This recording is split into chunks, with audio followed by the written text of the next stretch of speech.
Kevin was Like you're the doing low now. spot. He's gonna be 18. He'll be 18 in the fall. No, And like those Yeah. okay. Yeah, that's the only thing. Next week she'll be 14. I see.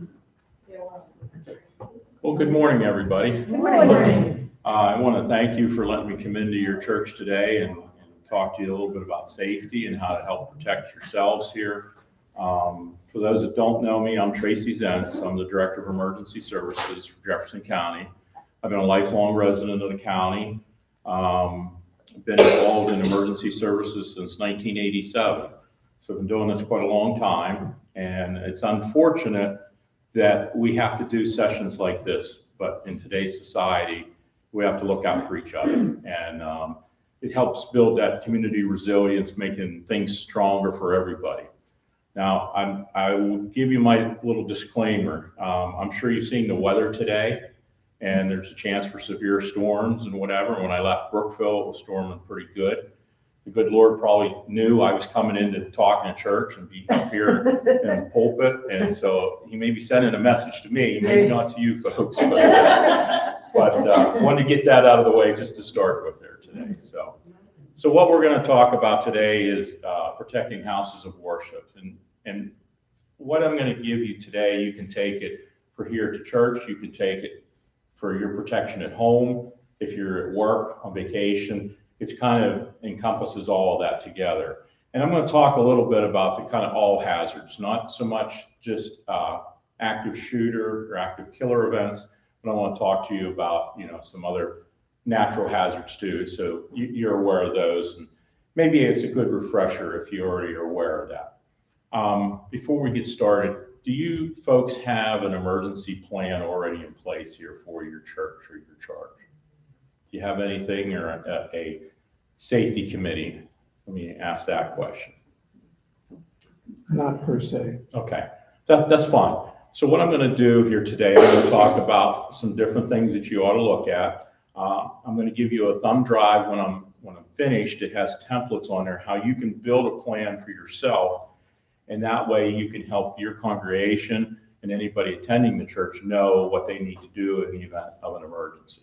Okay. So just some of the threats that we deal with daily, and it's unfortunate that the faith-based communities are being targeted today for whatever reason. And I bring in a couple examples here. Last August, they had the shooting at the Annunciation Catholic Church in Minnesota. Of course, we all heard about the Tree of Life Synagogue in Pittsburgh in October of 2018. But I think it's ironic, back in 24, the FBI and the ATF listed at 80% of all incidents were nonviolent, and they considered nonviolent your vandalism, your thefts, your arsons. Now, I don't know that I would consider that nonviolent, especially in our rural community, but I guess in the suburban, urban areas and whatever, they have a lot bigger crimes and threats that they need to worry about. But 20% of those included assaults, bomb threats, harassments, suspicious individuals with weapons, suspicious packages left out. So these are all things that we need to look at and worry about going forward. But with that being said, we also need to look at our natural hazards too. So I bring in this photos here, the summer of 2003. This was the Pisgah Presbyterian Church in Corsica that was struck by lightning. And because of the age of the building and the way it was constructed, it became an inferno real quick that they lost the whole facility.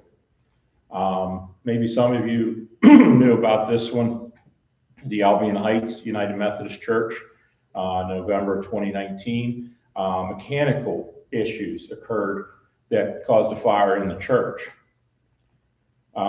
November 24 in Center County, there were several church fires that were intentionally set, and the ATF believed that this was some type of a target, not so much just an arson type deal where somebody is fascinated by fires, but other circumstances that caused this.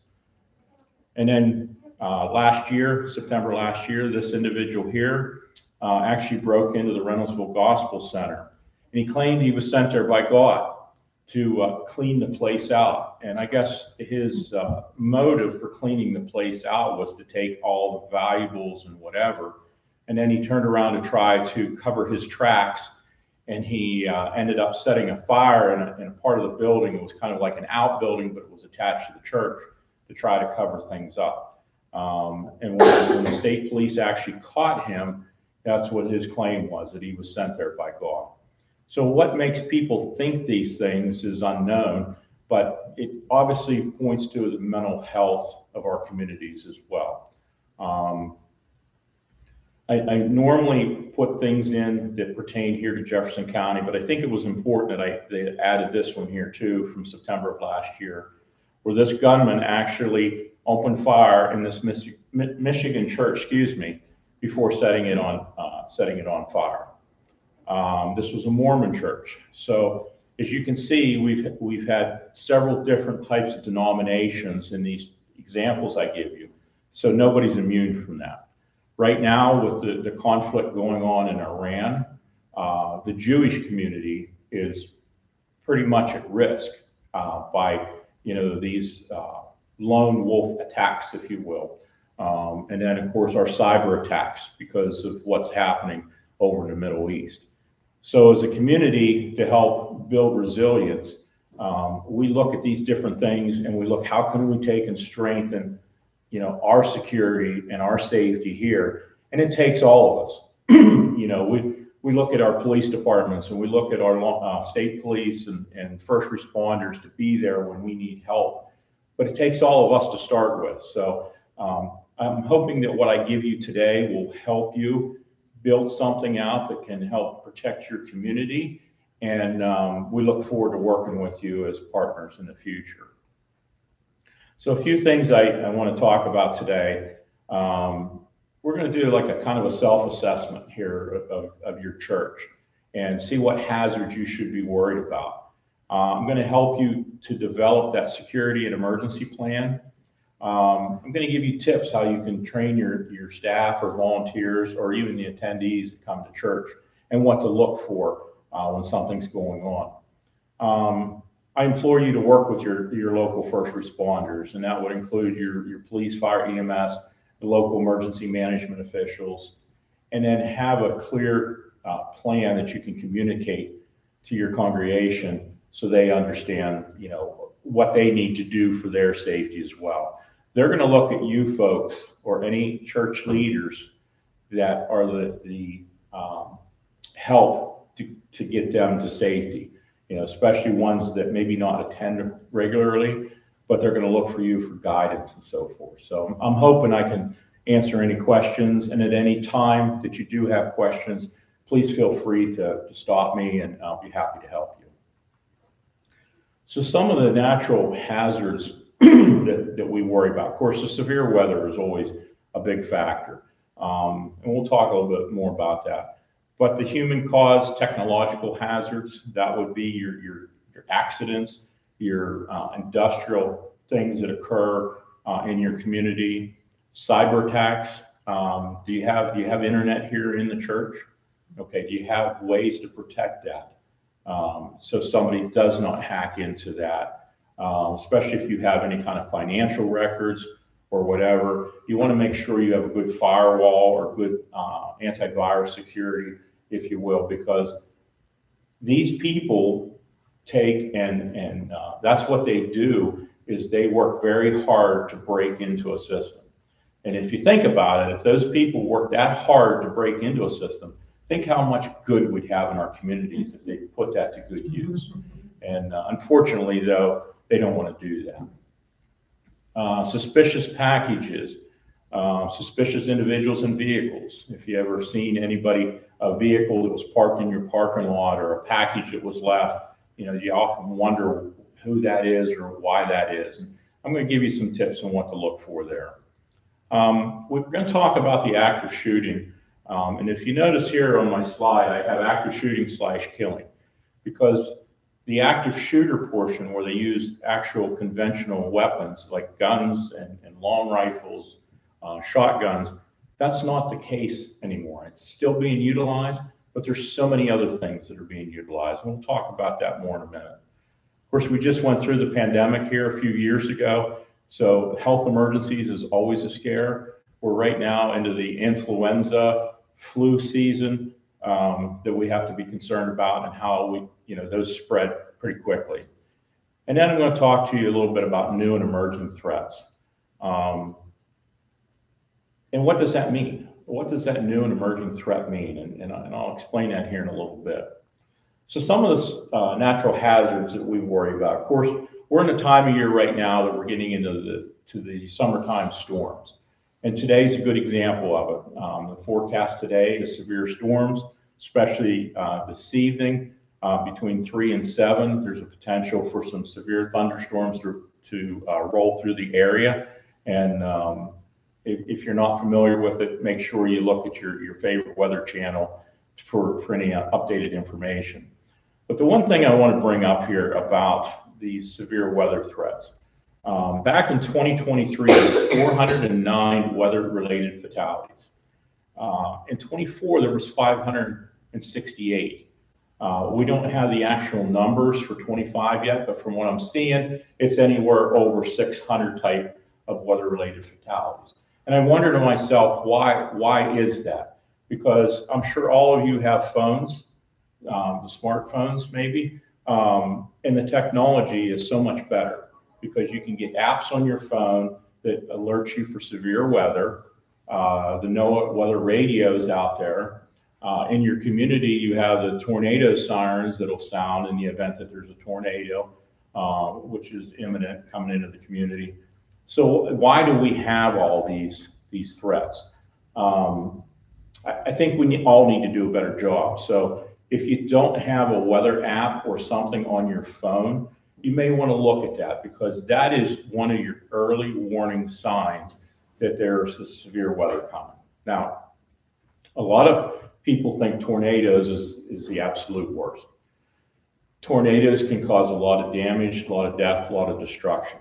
However, severe thunderstorms can cause just as much, because they bring in microbursts or macro bursts, where the winds are coming straight down and can actually level a building just by the force of the winds that are being produced by that.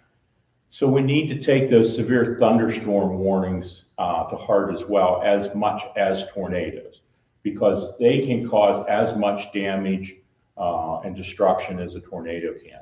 The other thing associated with severe thunderstorms is lightning. Okay, and what do they always say about lightning? Don't stand under a tree. Don't get in under a car or whatever. If you're in a car and it's lightning, you're safer in that car than you are outside of the car, because we've heard stories of people getting out of their cars because of lightning and whatever, but you're actually physically safer inside because the tires are grounding out the car. So if lightning hits, point of for the disbursement for the lightning is in the tires. So something just to consider, okay? And you can use these tips, like I said earlier, here at home, or if you're at work, vacation, whatever.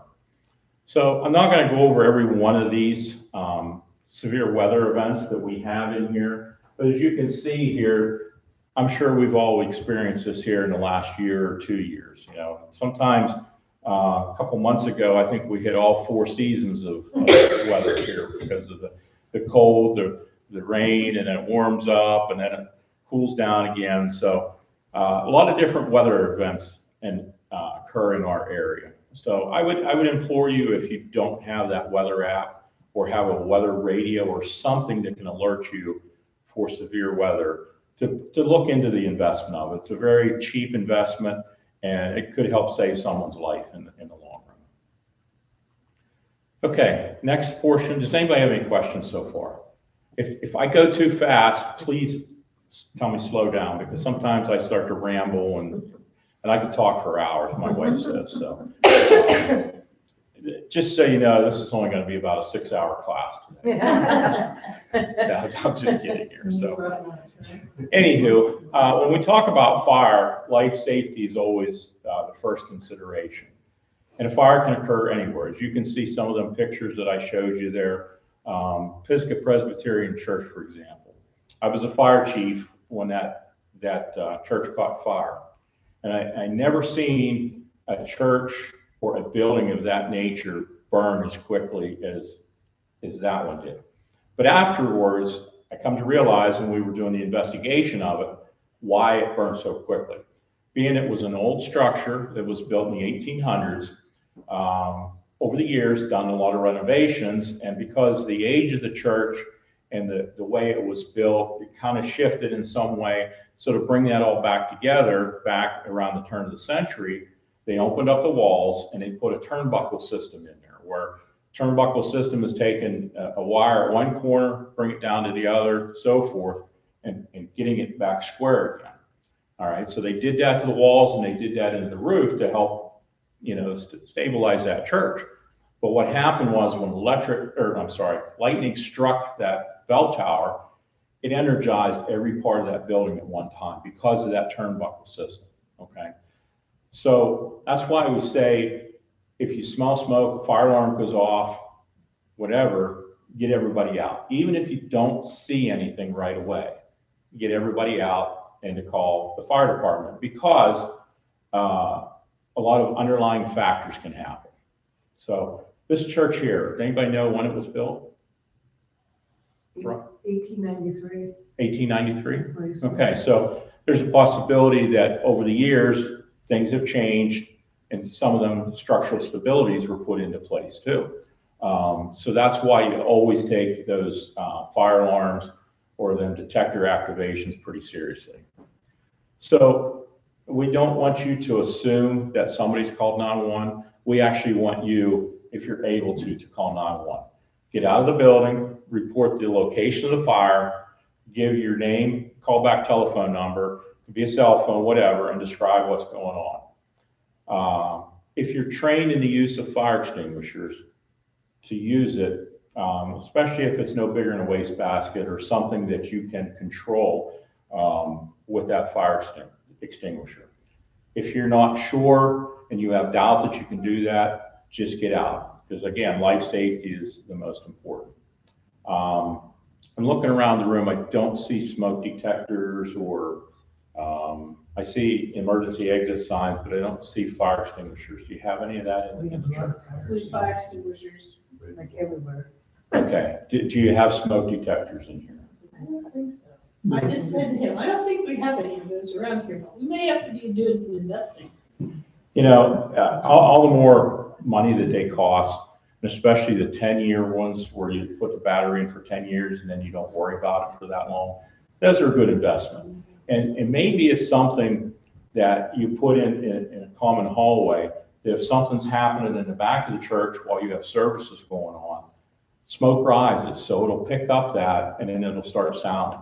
So that gives you an early warning if you're in church and something's going on, to get you out safely. And even here, if you had something put in here, if you have a function going on in the back or whatever, you know what's going on. Do you have a basement in here too? Yes. So it's just some things to think about and whatever. The other thing is to think about too is carbon monoxide.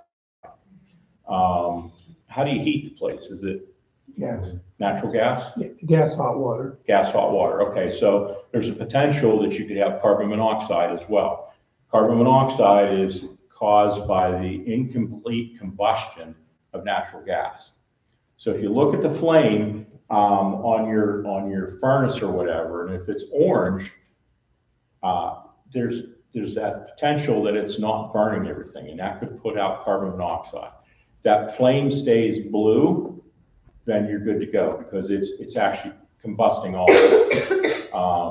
Carbon monoxide is colorless and odorless. You can't smell it, you can't see it, but it's the #1 killer on a lot of heating type incidents. So something to keep in mind. Again, a very small investment could help protect you guys here.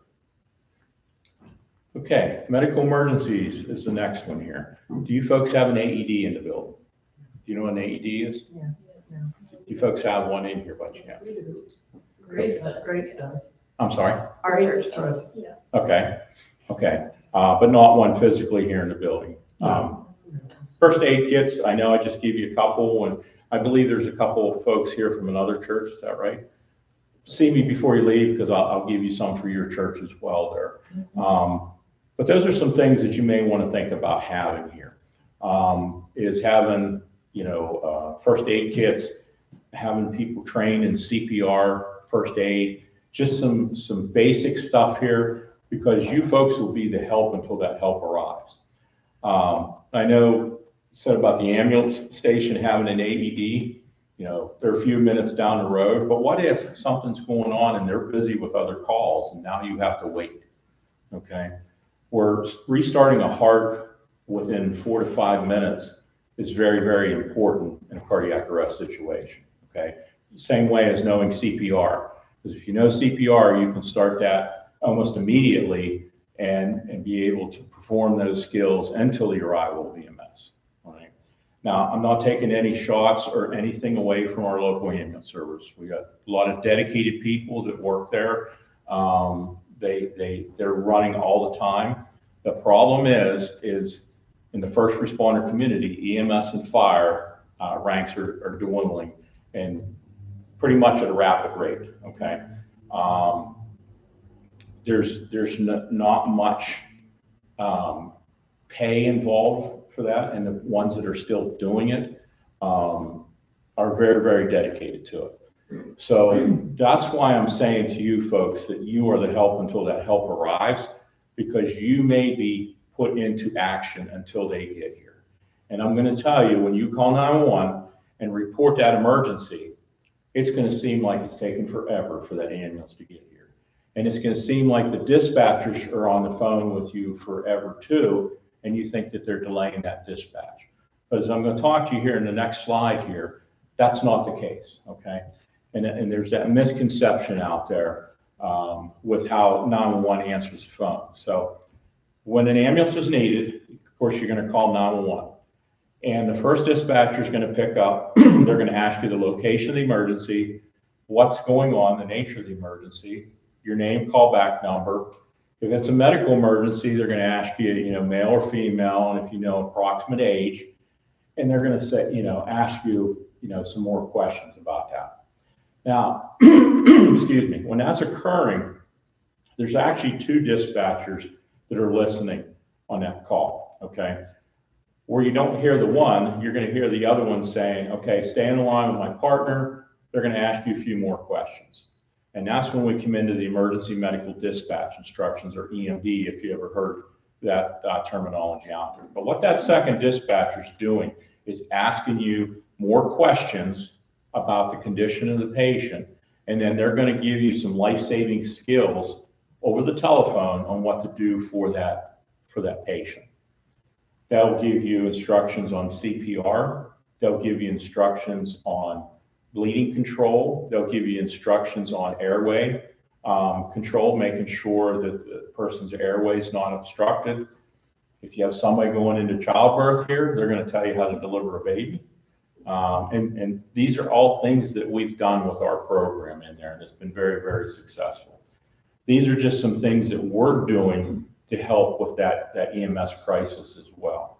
I have a unwritten policy at the 911 center that from the time that call comes in until they're dispatching the first help within 60 to 90 seconds. And 95% of the time we're meeting that goal, okay? So there's not that delay there, but you may seem like you're on the phone forever with the dispatcher. No, the help is on the way already, okay? So if you're trained in CPR or you have an AED or first aid, you should take and do that level of training until the help arrives.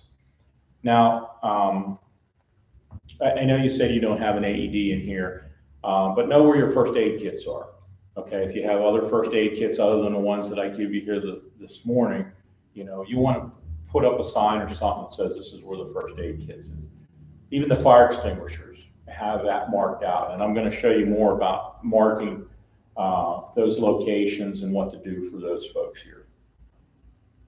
Any questions with any of that so far? I just have a question on back to the carbon monoxide detector. Yes. Is it true they should be positioned lower to the floor?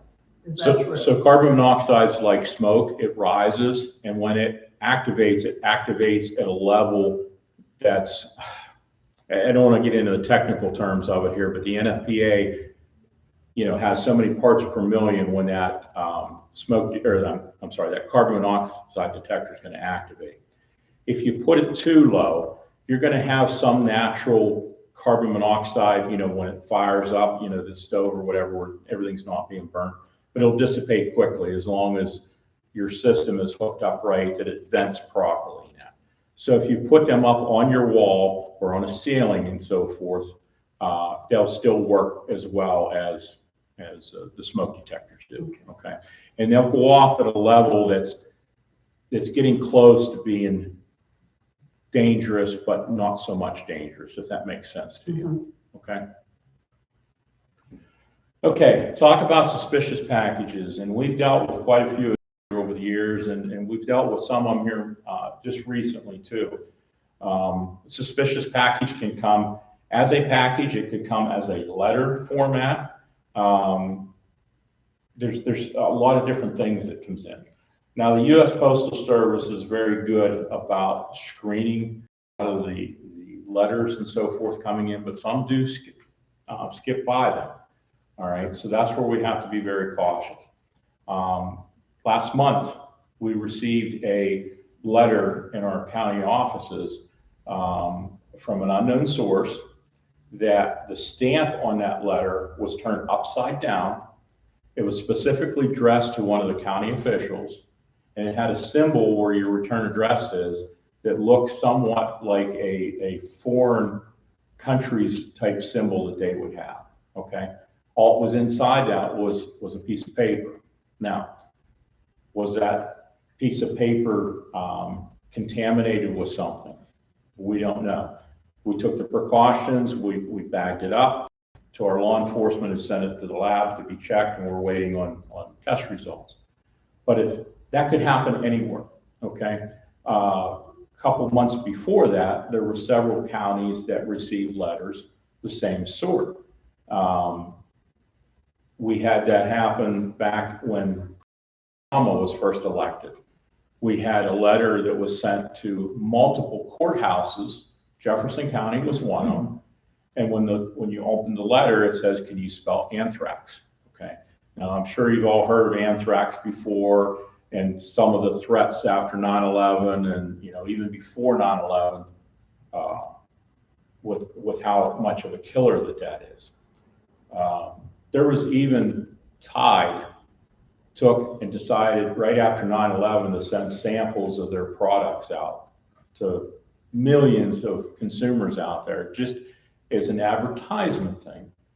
But when people opened their mailboxes, there was dust in there and so forth, and that caused a big issue. So you never know. It could be something that's just, innocent, but you have to be aware of that. And I talk about that, especially on the suspicious packages, because of what's going on in the world today. So we could definitely see, packages being delivered, kind of look something like this. If it's specifically to an individual, but everything else looks really odd on that, probably is odd. Like I said, the letter that was received, the stamp was inverted, so the American flag was upside down. And any of you that was ever in the military, like myself, is when they say the flag's upside down, that's showing that you're in distress. Okay, so it was sending a message, but we don't know exactly what that message was. So when you get something like that, we want you to keep it right where it's at. Isolate people from going in around it, keep everyone out of there, and then follow the instructions of law enforcement and the first responders. If you see that there's a powder substance or something that are in that, make sure that you tell 911 when you call right away, so that way we can get the people there that need to be there to help decontaminate folks and handle that situation appropriately, okay? We don't want people to panic, but we want you to be cautious and vigilant of that, all right? So I have this in here, and we all just went through this on the pandemic, but just a couple brief things that I want to mention to you about this. A lot of these viruses will last a couple months, and they'll kind of ramp down, and then they kind of ramp back up again. And you'll see that especially with influenza right now. We've seen that with COVID. COVID kind of went you know, way down on the spectrum, but now we're seeing people being affected with COVID again. Things about the pandemic and things about COVID is something that we're going to live with the rest of our lives, and we just need to be able to manage that appropriately. So, biggest thing I want to tell you is if you're having symptoms, you have a cough, you know, a cough that's associated with that, please isolate yourself from others. If you have the flu, you know, I don't want to tell you don't come to church, but don't come to church because, especially, you know, with the older population, you know, that could spread pretty rapidly. And the only way that we're going to be able to protect people is taking those mitigation steps. Washing your hands, using hand sanitizers, stay away, isolate yourself from folks. That's the biggest thing that we learned out of COVID. It wasn't because of, you know, the vaccines or anything like that. It was a self-isolation. Okay. So again, a lot of the viruses and stuff out there kind of mimic the same thing, and the precautions for that are all the same as well. Okay. All right. Now, this is probably the biggest thing that's on everybody's mind is the active shooter or the violent person. We see every day now that there's a shooting somewhere or somebody's being killed by, you know, this group or that group or an individual. And it's very, very important that we understand what's out there and how we can protect ourselves for that. So what I'm going to do is I'm going to provide you some guidance on an active shooter situation or armed intruder. And the things that you've got to understand is, as we talk about active shooter, we've got to talk about active killer as well, because it's not just the guns that are using this anymore. But on an active shooter, it's described as an individual that's actively engaged in killing or attempting to kill people in a confined and a populated area. So this is a confinement, okay? This is a confined area. A populated area would be like an open venue type deal, a festival or something going on. It's out in the open. And we can't stop all these events because we don't know what goes through people's minds to make them do this. Again, I mentioned about and that's the big portion of it, okay? And minimize a lot of these risks if we know what to look for, okay? And I'm gonna give you some examples here in a second. So in most of these cases, they do use the firearms, and there's no little pattern or method for the selection of their victims. Probably a firearm, especially a handgun, is easier to conceal than some of the other things that they're using today that I'm going to talk to you about on the emerging threats. And they happen pretty quickly, and they're unpredictable. I used Sandy Hook Elementary, 2 minutes and 59 seconds until the carnage was over with. And how many students were killed? How many teachers were killed with that? How many lives got disrupted in that 2 minutes and 59 seconds? Quite a few, okay? When we talk about active shooters, okay, they were using some of the new and emerging threats before this. Okay, take a look at 9/11, where they used our own airplanes to kill people, okay, taking out our buildings and so forth.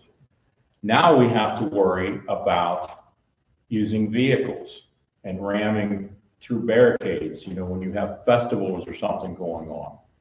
Take a look at the Boston Massacre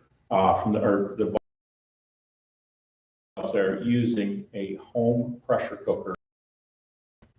Okay, so if there's a will, there's a way with these people, and these are things that we need to watch out for. Now, are we going to be able to identify everything that's out there that people can use to kill people?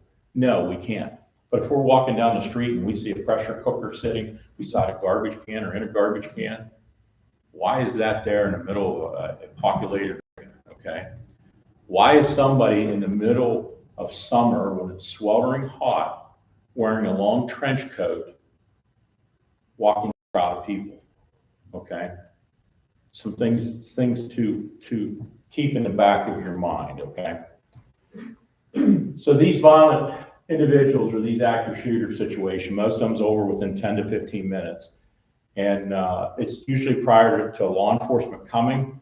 If they hear law enforcement coming, they're going to either commit suicide or they're going to try to go out and be suicide by cop or try to escape. There's a lot of different patterns that are occurring, and it does not have to be a male. Okay, we've had females create some of these acts of aggression as well. So it's not just one gender, it's both, and we have to be cognizant of that. So again, when you call 911, we want you to call from a safe location, and we want you to provide the following to 911: the location of the shooter, the number of shooters out there, more than one, any kind of physical description, type of weapons. Now, I'm going to ask a question about type of weapons. How many here know every type of weapon that's out there? I'm talking gun-wise. Okay. The one thing that we want you to tell us is whether they have a handgun or if they're carrying something, like a rifle or shotgun, a long gun. Okay. We don't care what kind of caliber it is. We don't care who the make is. We don't care, any of that stuff. We want to know if they're armed. Okay. So if it's a weapon or a machete or whatever it is, those are important factors that we need to know. Okay. Law enforcement's trained that they'll be able to deal with that situation, but we want to make sure that you do understand that. Okay. Any potential victims or any victims at that location, if you know that. Now, I have a little picture at the bottom here. It says 911, call if you can, text if you can. Do you know you can text 911 anywhere in Pennsylvania now if you have an emergency? Okay. So again, we want you to call if you can, but if you're in a situation like this for an active shooter, whether you're here at church, whether you're at Walmart, whether you're at the grocery store, wherever, and you hear shots being fired and you need to get to safety, we want you to be able to still call us or get a message to us, if you will, to report that. Now, again, anywhere in Pennsylvania, and Jefferson County is included, you can take and text 911, just like you would text a loved one or whatever, a friend, and the 911 dispatchers are going to respond back to you. So if you look up here in my screen, the green is texting 911, and the black is coming from the. Now this here was from an exercise that we did at the courthouse, an active shooter exercise, where we were able by these messages to know where the one shooter was located within the building, and we were able to give that to law enforcement, give that information to law enforcement. So that capability is there, and we want to make sure that you folks are aware. So anywhere in Pennsylvania, all 67 counties now within the Commonwealth can accept texting to 911. And that's part of our next generation 911 that all counties have collaborated with. So, okay. Any questions about texting to 911 or anything so far? Okay. So when you text, you should mute your phone? Yes. Yes, and I'm going to talk a little bit more about that too. When you're in an active shooter situation, you should take and silence your phone. A short video here that I want to play here for you that kind of explains that. But when I say silence your phone, don't put it on vibrate. Actually put it on silent. Because take your phone sometime, put it on vibrate, and set it down and have somebody text you or whatever. Sometimes that vibration is louder than ringtone, okay? And that can give your location away. So I say go clear down to where it's silenced completely, okay? All right, so when you're responding to an active shooter situation, you folks know what you physically can do and what you physically can't do. And you take precautions on how to protect yourself, okay? If you're in church here right now and somebody comes through that back door with a gun, what's something that you can do? Well, you can either take and evacuate, or you can get down on the floor. I don't see any kneelers here, where some churches have kneelers that make it a little bit difficult. But you can condemn, you can have some duck and cover there, or you can take aggression against the shooter, okay? And I'm gonna talk to you a little bit more here, but I want to play a video that kind of puts all that together, okay?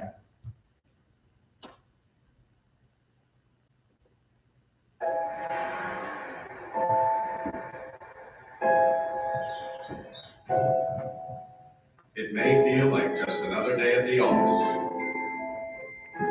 but occasionally, life feels more like an action movie than reality. The authorities are working hard to protect you and to protect our public spaces.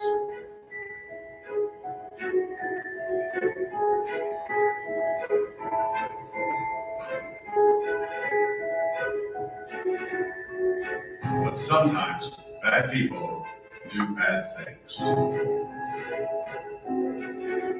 Their motivations are different.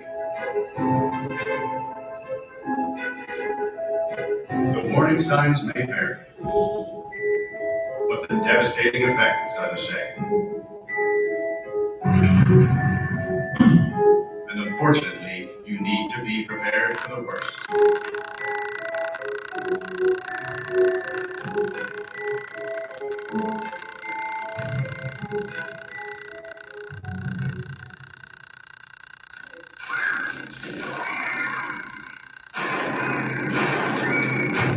If you were ever to find yourself in the middle of an active shooter event, your survival may depend on whether or not you have a plan. The plan doesn't have to be complicated. There are 3 things you could do that make a difference. Run, hide, fight. First and foremost, if you can get out, do. Always try and escape or evacuate, even when others insist on staying. Encourage others to leave with you, but don't let them slow you down with indecision. Remember what's important, you, not your stuff. Leave your belongings behind and try to find a way to get out safely.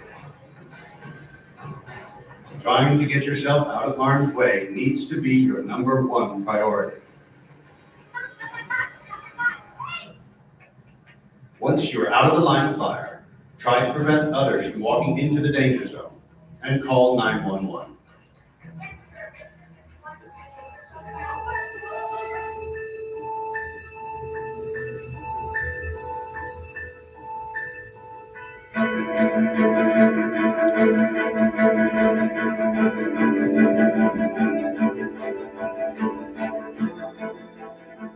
If you can't get out safely, you need to find a place to hide.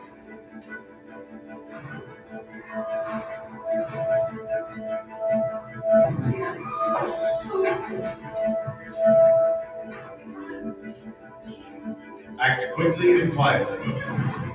Try to secure your hiding place the best you can.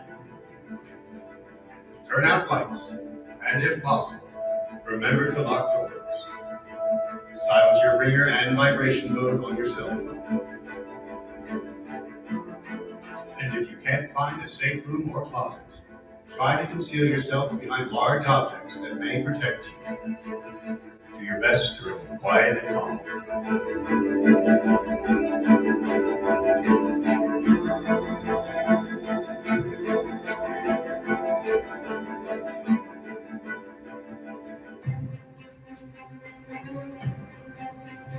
As a last resort, if your life is at risk, whether you are alone or working together as a group, fight.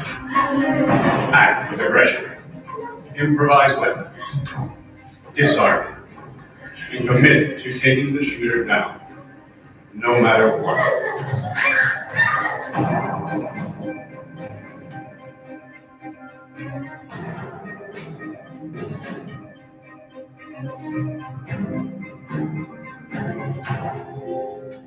Try to be aware of your environment. Always have an exit plan. Know that in an incident like this, victims are generally chosen randomly. The event is unpredictable and may evolve quickly. The first responders on the scene are not there to evacuate or attend to the injured. They are well trained and are there to stop the shooter.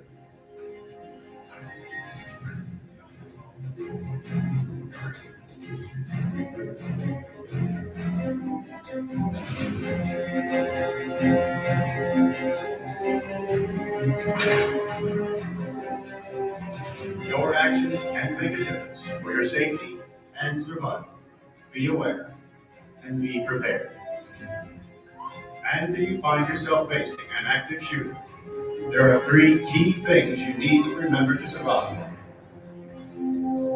Run, hide, fight.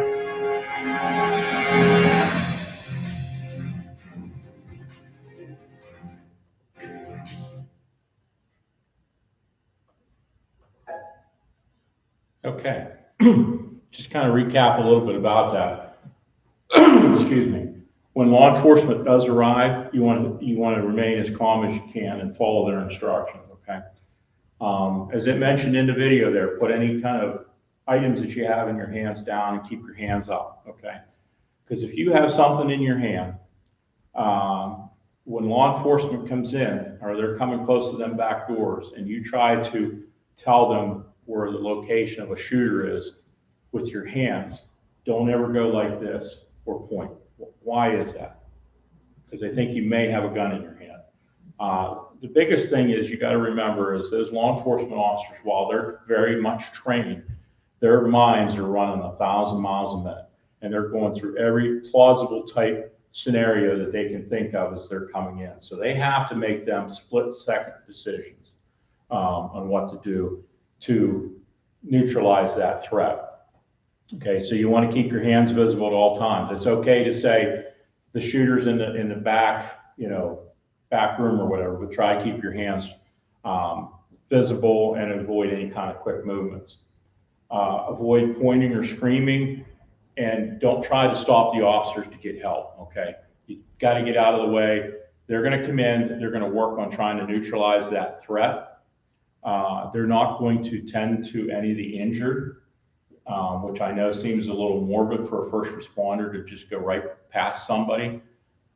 But if they don't take and go towards that threat to start with, there's going to be more people hurt or even killed from that. So just keep that in mind.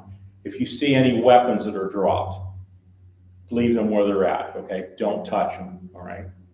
Some things you want to provide to law enforcement is the location of the shooter, number of shooters, physical description, type of weapons, and potential victims, as I mentioned earlier. Now, some of the questions that have been asked in some of these other sessions that I've done, they've asked me, whether I think you should carry in the church. And I'm not going to give you an opinion on that, okay? That is something that you as a congregation have to make a determination with, okay? But I will tell you that if somebody is in here and they're carrying and they happen to take the shooter out, to leave your weapon where it's at, go outside and wait for law enforcement and explain to them exactly what happened, all right? They may put you in custody, and what happens after that, I can't tell you. But if you do take that action, make sure that you're upfront and tell them exactly what's going on. And again, leave that weapon exactly where it's at. Don't touch it, okay? There's a lot of laws pertaining to concealed carry and whatever. Again, that's not the purpose of what I'm here to talk to you about today, but I want you to be very, very careful with that situation, okay? You have to take aggression and stop that shooter some way. You can't let them just continue to go on, but there's other methods to do that. Let's look around this room right now. What could you improvise as a weapon in this room right now? Do you have books? Candlestick. Candlesticks? Kindles. Okay. How good can everybody throw a hymnal? Okay. Can you hit your target with it there? Those are some things to keep in mind if something happens like that, okay? You have to take that aggression. If you can't escape and you can't hide out, you have to take that aggression against the shooter. That's a life safety thing right there. The other thing is if you're in any of these rooms, and as you've seen in the video there where they say, silence your cell phone, turn out the lights, block the doors, or lock the doors. What it's been determined is, in the majority of these active shooter events, they'll come up to a locked door. If it's locked, especially if this is at random, if it's locked, they'll continue on until they get to the next door. And if it's open, they're going to try to go in there. Now, you're gonna hear different scenarios out there. You're gonna hear where somebody come in and open fire at a grocery store. And I'm using an example that happened in Phillipsburg. Somebody come in, open fire in this grocery store, but they only shot one individual and turned around and left. That was a targeted type incident, okay? That really is, and we can consider that an active shooter, but it wasn't really in the eyes of the FBI or ATF an active shooter. It was somebody that went for a specific target. Most generally, this happens with domestic disputes or disputes beforehand, and people's going to take action. Walmart up here in the hill a few years ago, we got multiple calls of an active shooter at Walmart, and here it was a brother against a brother. Shot his brother, and then he was done. He wasn't going to harm anyone else. But at the time, you don't know that, okay? But you still have to take all them same precautions ahead of time. Any questions so far with any of that? Okay, so I'm going to talk to you here briefly about the new and emerging threats. As I mentioned before, guns are not always the weapon of choice. Franklin Heights Elementary School down near Pittsburgh was a stabbing event that occurred where a student came in and stabbed a bunch of students and teachers down there. The Boston Marathon, the pressure cooker. We had a lot of communities that had festivals going on street closures or whatever, where vehicles used to ram against people, killing people that way. 9/11, what occurred in 9/11. And just the different pipe bombings and so forth that's occurred throughout our country. So we need to make sure that whatever plans that we do, we think about things. And I hate to say this, but at times if you think like a criminal, you can pretty much determine what you need to do to better protect yourself, okay? And they say that emergency managers think like criminals. It's only because we're trying to protect people like that. It's not like we're gonna go out and do something stupid or whatever like that. Maybe on an exercise, we'll test people that way, but it's only because we want to make sure that they're safe, okay? And whatever plans that you make them flexible. Make sure that you can adapt to those changes. So we're going to talk next here about self-assessment, and we're going to do a few things here that I want you to consider here when you're building your plan. Is to do an in-house review, evaluate what threats that you have that could occur here at your church or in your community, identify any vulnerabilities that you may have, and then prioritize the mitigation efforts. And when I say mitigation, that's doing things to prevent these things from happening, okay? So when you do the as-is review, you just want to walk around your church and look at things, okay? We've identified a few things already: smoke detectors, carbon monoxide detectors. I look and I see you have exit signs back there, lighted exit signs. So when your power goes out, does your lights come on? If they don't, you may want to take and make sure that the light bulbs are changed or the batteries are changed in those. From what I've seen with your facility so far, you have a few different rooms in here. Now, I wasn't through all of them, but do you have evacuation routes in the event something happens? Different ways to exit your building. And does everybody know what those exits are, or ways they can get out? Okay, think about that, and think about how you could take and make sure everybody is aware on how they can get out of that. Identify what threats are more prevalent to you here. Now, we just talked about the active killer type events, but is that the most prevalent threat that you have here in the church? Would you say? Would you say, let me ask you this, would an active killer event be more prevalent than a natural weather event? No. Okay, natural weather is going to rank up there a little higher. So those are how you do your assessment and evaluate those threats. Not saying one's better than the other or, you know, whatever, but those are the ones you focus on first, and then you work with everything else. Especially if you're building some type of a shelter in place or evacuation plan, a lot of what you do can work for the other type of events that are hazards that are out there. So just keep that in mind. Again, identify your vulnerabilities. When you come into church, is the doors locked when services start, or are they left open? Those are some things you think about, okay? Whether you want to lock your church or have somebody that lets people in or whatever, those things. Is everything, all the valuables in the church locked up during the day when nobody's around, you know? Is the place monitored with cameras or whatever? Those are some things that you want to look about. And those help with your mitigation efforts, okay? You prioritize them, and then you look at, you know, what kind of costs would occur to do some of these things, what you can afford, what you can't afford. But everything helps and starts with that plan. And that plan is a revolving plan. It's a living document then that you continue to work on. You may not solve everything to start with, but it gives you that starting block that you can help build that out. These diagrams here, I have a thumb drive and I'll give it to whoever here, and for you folks, I'll give you one for your church too.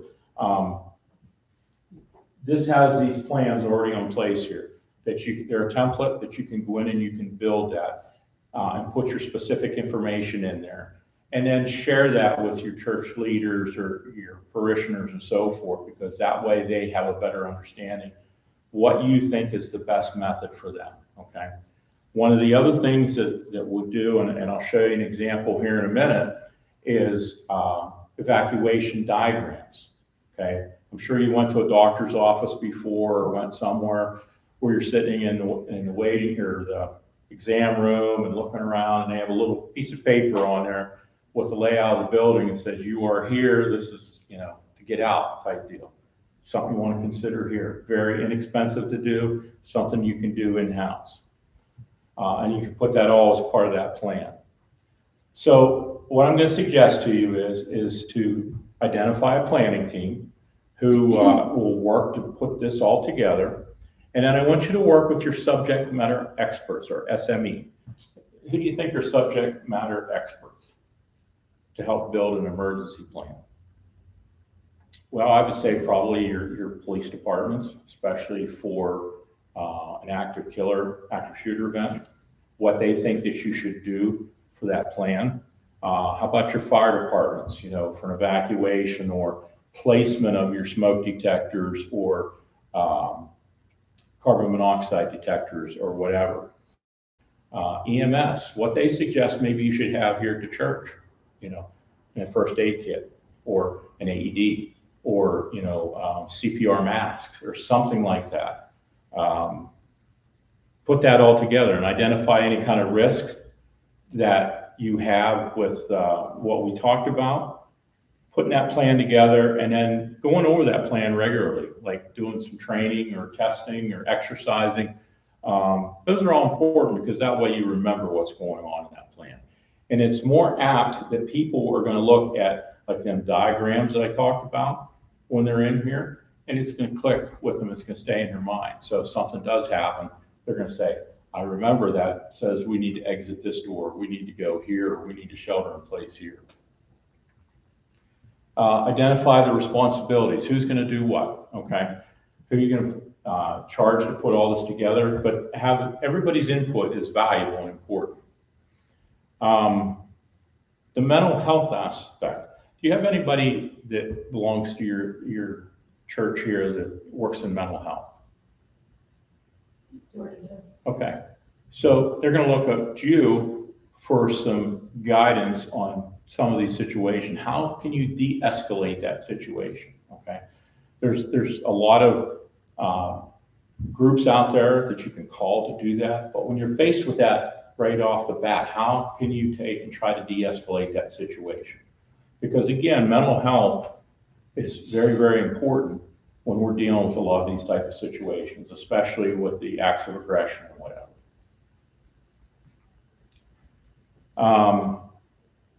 And promote those programs, you know, mental health, not only for the adults, but for the children as well.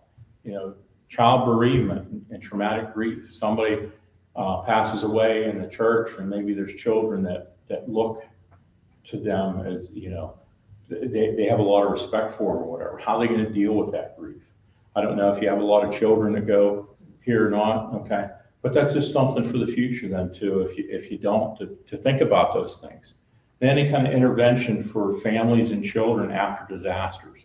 Maybe one of your parishioners, home's burnt, or, you know, they had a loved one killed from, you know, a traumatic incident or whatever.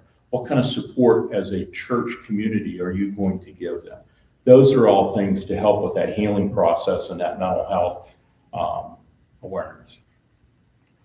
Okay, so personal preparedness, I want to tell you, we want you to remain vigilant. We want to make sure you understand what emergency procedures that you have in place, any kind of access control. How many people have keys to the church? Do you know that? Do you know how many people have keys? Lots of them. What's that? Lots. Lots, okay. Maybe that's something to think about, is having some type of an access control method that you know who has keys. I did a program in one of the other communities, and I asked that same question. Do you know who has keys to the church? It says the whole community. It's like, oh, okay. You know, is that really what you want? You know, it's something that you folks have to determine, okay? Because what happens if those people move away and those keys get left somewhere and someone gets a hold of them, and now these aren't very good people that have keys to your building now. So some things just to consider. Where back 10, 15 years ago, we didn't have to worry about that. But the way things have changed today, we do have to worry about that. Stay informed, you know. Keep watching the news in your local communities or what's going on, because that'll help you prepare too. One of the things that I do, probably more than I should, because my wife will say that I sometimes watch the news too much, is I learn from what happens in other areas. You know, I see what happens and I think, what if that would happen here? And I try to improve our planning and our response by what happened with somebody else's misfortune. And I know that sounds bad, but that's reality. And if I can learn from something and I can help protect our communities better, like doing these kind of programs, that's what we're going to do, okay? And promoting that safe environment. Again, being vigilant of your surroundings.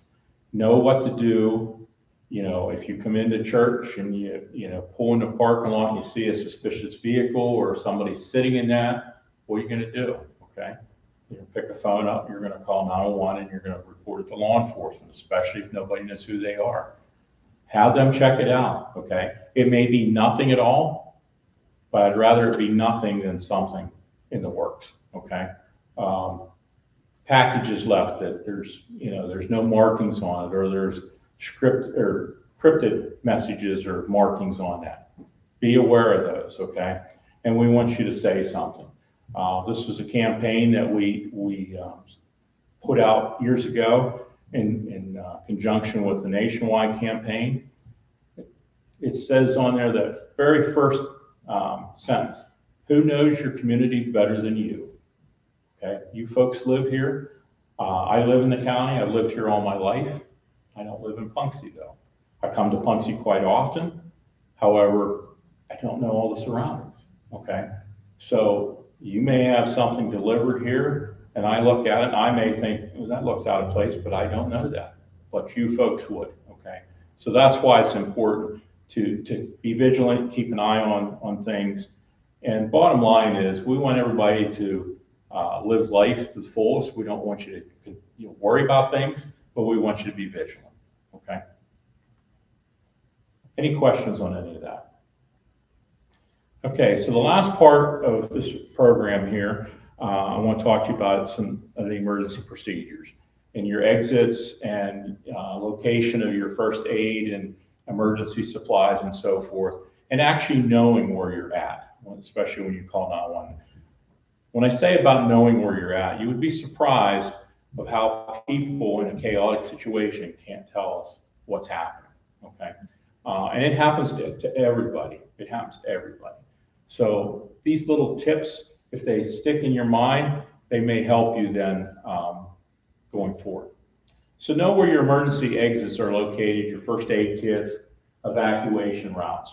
As I mentioned earlier about the diagrams, you know, if you put those things on that diagram, you know, where your first aid kit is or where your fire extinguisher is or something, and something would happen, somebody's opt to look at that and like, there's one right here where you may be scrambling around and you don't remember where it's at. But if you put it on there in a calm situation, somebody can look at that, they can go there and they can get those items. Okay, knowing where you're at. Now, this is kind of very important here. So this church here, the Church of Christ, located up in Brookville, near where I live at. I'm using this example here. This is a small church, a very simple church, okay, where describing how to get first responders in there, you know, describing to 911 which entrance to use. Some people will take and describe this as the front of the building. In the fire world, we use the A, B, C, D, E method, where we start the front being A and going in a clockwise rotation. And as you can see from the overhead image here, where we're pointing to the A side of the building. The next one here, the B side or the parking lot side, you know, we can come in that door there, sending the first responders in that way. The back side of the building, or the C side, where there's doors there, or last, the D side. Okay, there's doors on each side. So if we're trying to bring responders in the quickest route, we want to describe that to them, okay? And you may want to take and you put a number on your doors or letters on your doors or whatever to help. That really helps with some of the larger churches or larger facilities. If you look at our schools, take a drive up around the schools, you'll see where the numbers are on the windows that we've had placed on there. So our first responders know if there's something going on in a certain classroom or whatever, they know by the numbers on there and can help get them in there a little quicker. Any questions with any of that? How could we describe another way for this side of the building other than the D side? You see anything on there that we could tell 911 to come in this way here if we didn't know that was the D side? Chimney. Chimney side of the building, yep.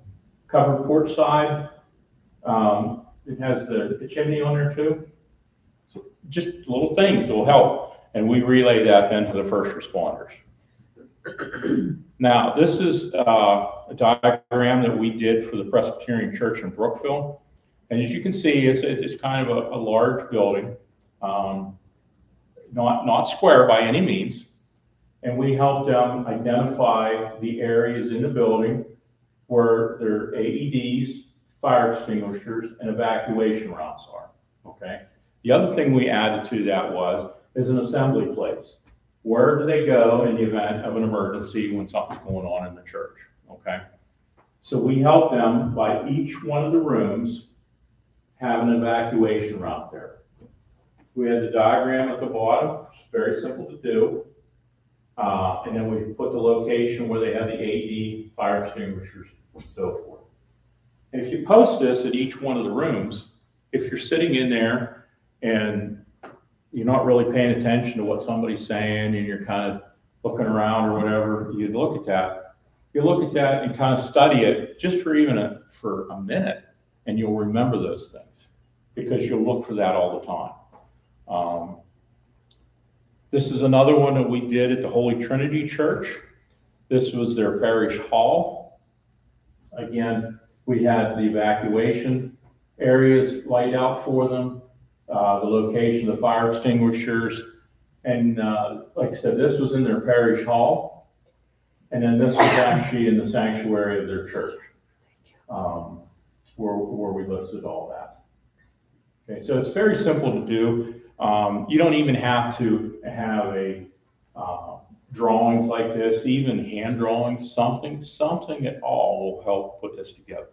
And again, I have some examples in this thumb drive to help you to do that, okay? We talk about duck and cover. This is the Immaculate Conception Church in Brookville. And when you're looking at this picture here, okay, you see where the sanctuary is, where the congregation sits. What would you do if an active shooter came in there? Let's take this church as that example. What would you do if an active shooter comes through the back door right now? That's an escape route, right? How about over here? Is this an escape route? Okay. What if you couldn't escape? What do you get down, or what do you do to avoid getting shot? Get down on the floor, the duck and cover, okay? Get low, and always have in your mind an escape plan ready to go, okay? And you're already thinking that because you know that's a way to escape there. This is a way to escape. You can get through the curtain. Yeah, that's actually not a wall. The curtain goes straight through. Okay. Way to get out. So this is the same church, and this is looking at it from their choir loft, where you can see you have different escape plans, okay? So from the sanctuary, there's 2 rooms off of the main sanctuary where you can exit from there. You have the 2 side doors where you can go out through the back there if the individual's up towards the front. Always have that escape plan in your mind, okay? And as we teach kids when we go do fire prevention, we always say to have 2 ways out, no 2 ways out. That way, if one's blocked, you have another way that you can get out with, okay? Your access control, as I talked about there, you know, who has doors to your building, facilities. You really should have some type of a register of who has keys. That way, if somebody passes away by, for example, getting them keys back somehow. That way you have better control of your facility and you can keep that more secure. When you have some type of a security incident going on, best thing I can tell you is to remain calm and follow any kind of orders that law enforcement or 911 gives you. Law enforcement's going to come in and they're going to be blunt, okay? They may be friendly to you on the street when you see them, but when something's going on, they're going to be straightforward, okay? And you can't take that personally because their mind, like I said, is running 1,000 miles a minute. They've got a lot of things going on and they've got to process through there, okay? So you want to work with them and try to do what they ask you and answer any kind of questions they have. And the same with 911. 911 is going to ask you a lot of questions and you're going to think, why in the world are you wasting time? I can assure you they're not wasting time because somebody else in that room is getting help going as they're asking those questions, okay? And the last thing I want to tell you is to let your fire department folks or EMS or law enforcement take a tour of your building sometime. Bring them in. You know, even if it's the officer on duty says, hey, come in, we just want to kind of show you the layout of the building and so forth. That way, if something happens, you're aware of that, all right? Because those little things are important. You've got to get that community buy-in from those folks as well. And last, stay informed. Again, you know, I said about, you know, the different things that are happening in the world today. You know, you may not want to watch the news all the time because most times it's depressing, you know, and that can cause some mental health issues too by all negativity. But in all aspects, it helps you build a better plan for yourself and to keep you secure and safe. And that's what it's all about is promoting that safe environment. This sign here is at one of the churches that in the county here where they actually lock the doors during scheduled services, okay?